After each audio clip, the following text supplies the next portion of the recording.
तो आज मैं आप लोगों के साथ अपने एक ऐसे एक्सपीरियंस को शेयर करने जा रही हूँ जो मेरा मानना है कि जब आप स्पिरिचुअल जर्नी पर उतरते हो, ध्यान में उतरते हो और आगे बढ़ते हो, तो ये आपका पहला ऐसा ट्रिगर होता है, एक ऐसा एक्सपीरियंस होता है जो आपको दूसरी दुनिया से कनेक्ट करने के लिए बहुत ज़रूरी होता है। एक ऐसा रास्ता होता है जिससे आपको गुजरना होता है और पहली बार आपको एहसास होता है इस स्टेज के द्वारा, स्पिरिचुअल अवेकनिंग के द्वारा, जिसे आप कुंडलानी जागरण के तौर पर भी जानते हो, जिसके द्वारा आप ये जान पाते हो कि आपके अंदर या परमात्मा का जो आध्यात्मिक लोक है वो किस तरह से होता है। पहली बार आप अपने शरीर से बियॉन्ड हो जाते हो, ऊपर हो जाते हो और आपको अपनी रूह या आत्मा का बोध होता है। तो मैं जानती हूँ कि आप लोगों में भी एक्साइटमेंट आ गई होगी कि ये कैसा एक्सपीरियंस था मेरा।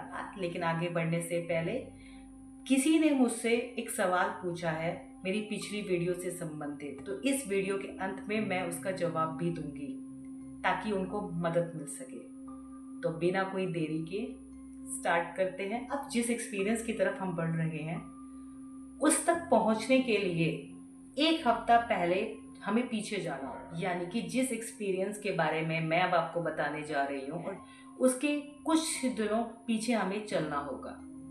एक हफ्ते पहले से ही मेरी बॉडी में बहुत सारी चेंजेस होने लग गए थे। मेरी जो बॉडी है उसमें जो मेरी रीढ़ की हड्डी है वो बहुत ही ज्यादा रोटेट करने लग गई थी। पहले भी रोटेट कर रही थी, अब उसकी जो कैपेसिटी थी, उसकी जो स्पीड थी वो बढ़ने लग गई थी। सपोज एग्जाम्पल दे सकती हूँ मैं आपको, एक लट्टू का एग्जाम्पल।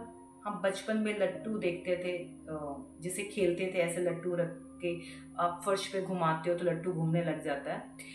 ऐसे मेरा जो रीढ़ की हड्डी की जो टेल बोन है, नीचे का जो हिस्सा है, वो रोटेट करने लगते हो कि जो हमारा गुदा एरिया, एनस एरिया है, तो ये मेरा सारा जो था एरिया एक्टिवेट हो गया था, एक्सट्रीम एक्टिवेट।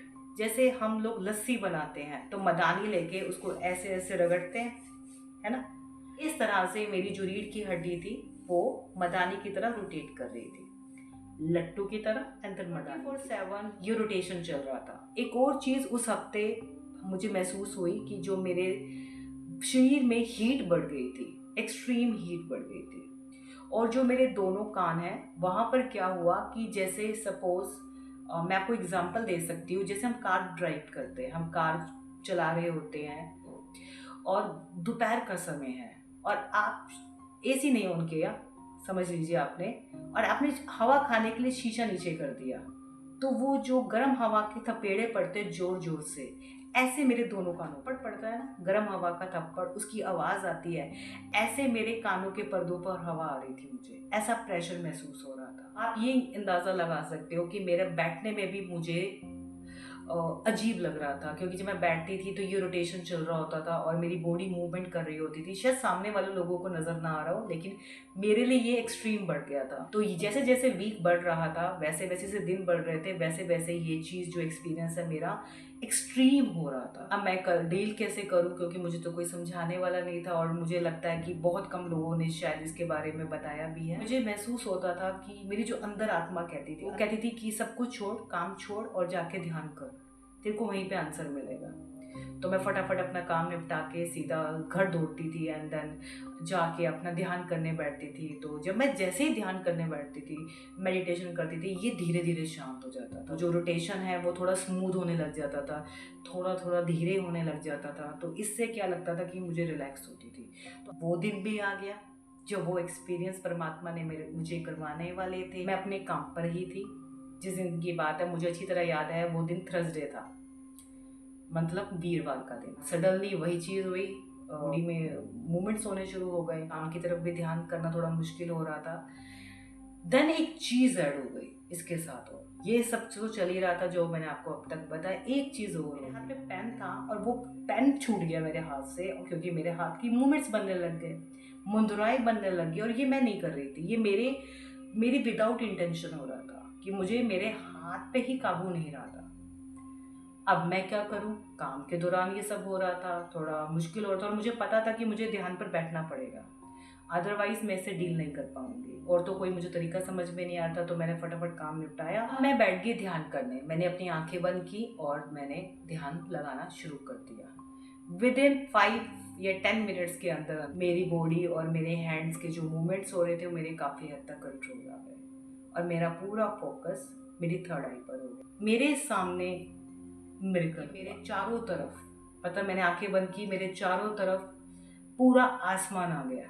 ये आसमान जिसके बारे में शायद बहुत से लोगों ने पहले भी बताया, इसे आध्यात्मिक आकाश कहा जाता है, भीतरी आकाश, जिससे हर उस रूह, हर आत्मा को रूबरू होना पड़ता है जो परमात्मा के द्वार की तरफ चल पड़ती है या परमात्मा जिसे चूज करते हैं। तो मेरे सामने परमात्मा का आकाश आ गया, आध्यात्मिक आकाश, जहाँ पे टिमटिमाते तारे थे और ये तारे बहुत ही चमकते हुए दिख रहे थे मुझे लगा मेरे सिर पे कोई छत नहीं है, आसपास कुछ मुझे नहीं दिख रहा, कोई घर नहीं, कुछ नहीं है, छत कुछ नहीं है, दीवार, कोई फर्नीचर नहीं, कोई कुछ नहीं, सब कुछ गायब है। परमात्मा के आकाश के तले मैं नीचे बैठी हूँ, उसने मुझे अपनी छाया में रखा है, अपने अपने छत के नीचे मुझे रखा है।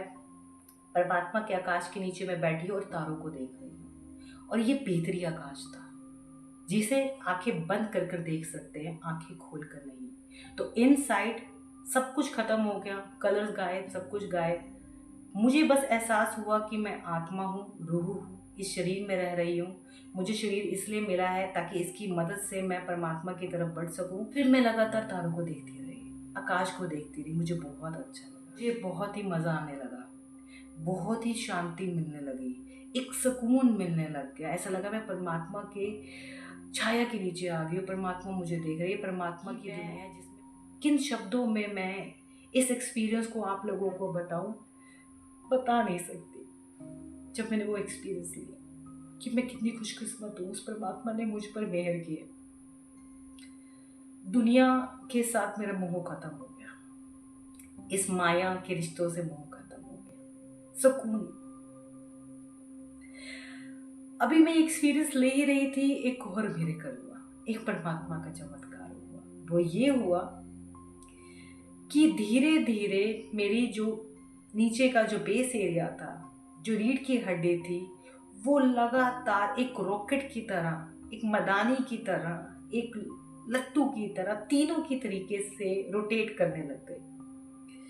इतनी ज़्यादा रोटेशन पैदा हो गई कि मुझे लगा कि मेरी बॉडी उठने लग रही है, मुझे लग रहा है मेरी बॉडी हल्की हो रही है, मतलब मैं आत्मा के तौर पे अपने आप को हल्का। सडनली उस रोटेशन के दौरान एक ऐसा लगा कि एक स्क्रू टाइट हो रहा है, ऐसे ऐसे घूम रहा है, स्क्रू टाइट हो रहा है और एक कड़क करके आवाज़ आती है, एक रिंग की आवाज़ आती है और मेरी बॉडी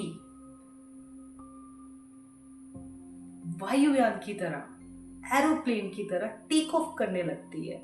ऐसे मुझे लगता है मैं आसमान की तरफ जा रही हूँ, जैसे मुझे पंख मिल गए हों, या मैं एक रॉकेट की तरह, इतनी ताकत आ गई है मेरे में कि मेरा शरीर उठ रहा है, पीछे की तरफ वाइब्रेशंस जा रही है और मुझे वो पुश कर रही है आगे बढ़ने के लिए, फॉरवर्ड मूवमेंट कर रही है।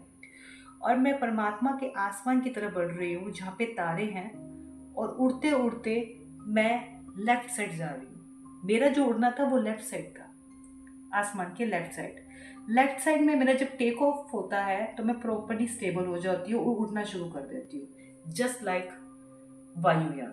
जैसे वायुयान हमें उड़ाता हुआ लेकर जाता है, ऐसे ही मैं उड़ रही हूँ। मेरा जो उड़ना था वो पहले मेरा लेफ्ट साइड होता है आसमान में। जब मैं आसमान के काफ़ी हद तक पास चली जाती हूँ, परमात्मा के तारों के नज़दीक, लेफ्ट से राइट की तरफ होता है। एंड देन लगातार मैं उड़ते हुए जाती हूँ परमात्मा के उस आध्यात्मिक आकाश की, मैं कह सकती हूँ उस एक्साइटमेंट को मैंने महसूस किया। परमात्मा के आध्यात्मिक आकाश का मैंने आनंद लिया, तारों का आनंद लिया और मुझे बहुत मज़ा आया। रो पड़ी खुशी के मारे, बता नहीं सकती कि ये जो पहला एक्सपीरियंस जो मेरा मिस्टिकल था, पैरानॉर्मल कह लो, जादुई भरी कह लो। जब याद है महाभारत पढ़ी देखी थी हमने, या महाभारत पढ़ी थी, तो महाभारत में पांडवों के परमात्मा ने वो इंद्रप्रस्थ कैसे बनाया था? विश्वकर्मा जी से। जो धरती दिखती थी, जो फर्श दिखता था वो पानी था, जो पानी दिखता था वो फर्श था, सीढ़ियां चलते हुए दिखती थी। सच माना मैं परमात्मा का जो आसमान मैंने देखा, जो उसमें मैं आत्मा और रूह के तौर पर उड़ी, तो मुझे पहली बार एहसास हुआ मैं परमात्मा का अंश हूँ। मुझ में भी इतनी ताकत है कि अपने मन के जोर पर, परमात्मा के जोर पर, परमात्मा की इच्छा से मैं परमात्मा के उस अध्यात्मिक लोक में जा सकती हूँ, महसूस कर सकती हूँ, आनंद को महसूस कर सकती हूँ। वो आनंद, पहला आनंद, वो परमात्मा का प्यार मुझे सारी जिंदगी याद रहेगा। और मुझे लगता है कि मेरे द्वारा आपने जो महसूस किया होगा, पूरी कोशिश की है मैंने आपको बताने की, पर मैं कैसे समझाऊँ वो एक्सपीरियंस। अगर आपने ये जो मेरा एक्सपीरियंस है परमात्मा के आध्यात्मिक आकाश से है, जिसके बारे में कहीं ना कहीं आपने पढ़ा होगा, किसी साधु संत के मुंह से सुना होगा। तो ये जो आध्यात्मिक आकाश जिसमें हम आत्माएं उड़ती हैं और फिर परमात्मा के दूसरे लोगों की तरफ बढ़ती है, ये पहला हमारा पथ होता है, पहला रास्ता, जिसमें से हर रूह, हर आत्मा को गुजरना पड़ता है। आपको भी गुजरना पड़ेगा। और सच कहूँ, ये एक्सपीरियंस जिसने भी लिया होगा वो मिसमराइज हो गया होगा, डम स्ट्रक हो गया होगा। उसका विश्वास कि परमात्मा की दुनिया कितनी ताकतवर है, कितनी अलग है, हम परमात्मा को कितना जान पाएंगे, ये तो उसकी इच्छा पे निर्भर करता है। तो अब मैं उस कमेंट का जवाब देने जा रही हूँ जिसके द्वारा किसी ने मुझसे सवाल पूछा है। उन्होंने मुझसे पूछा है कि आप ये बताइए कि जब आपका जो राइट कान से रिलेटेड जो डिस्टर्बेंस चल रहा था ड्यूरिंग स्पिरिचुअल अवेकनिंग के, और वह कब मंत्रास में कन्वर्ट हो गए, कब आपने दूसरी दुनिया का मैसेजेस लेने शुरू कर दिए। तो मैं उनको बता दूं कि मेरे जो भी ये एक्सपीरियंस रहा था वह 2 साल रहा था। 2 इयर्स पूरा मुझे उस डिस्टर्बेंस के साथ डील करनी पड़ गई थी, और उसके बाद दूसरी दुनिया के साथ मेरा ऑटोमेटिकली कह सकते हैं एंटीना सेट हो गया था, और उनके मैसेजेस ले पा रही थी, साथ में मंत्रा सुन पा रही थी, और ओम की ध्वनि को मैं लगातार सुन पा रही थी।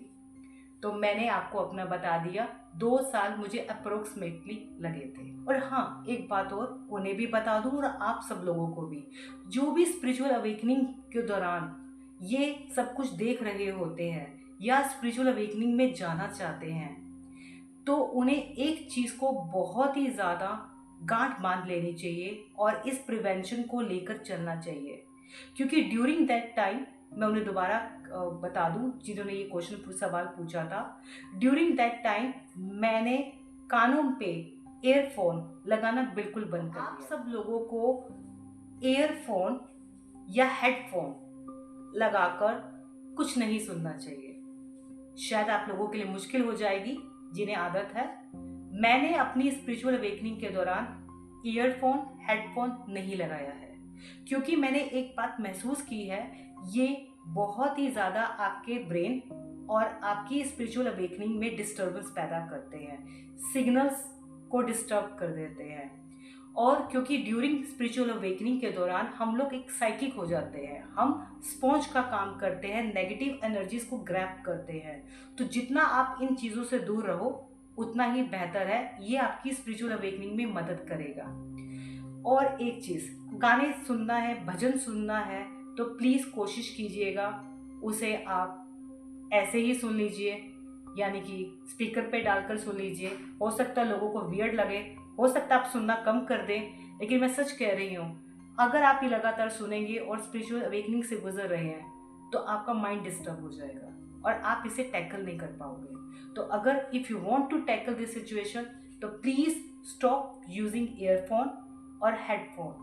ये आपको बहुत डिस्टर्ब करेंगे, स्पेसिफिकली योर नर्व सेल्स, क्योंकि नर्व सेल्स इस स्पिरिचुअल अवेकनिंग में हाईली अलर्ट हो जाते हैं। तो उन्हें कंफ्यूज मत कीजिए।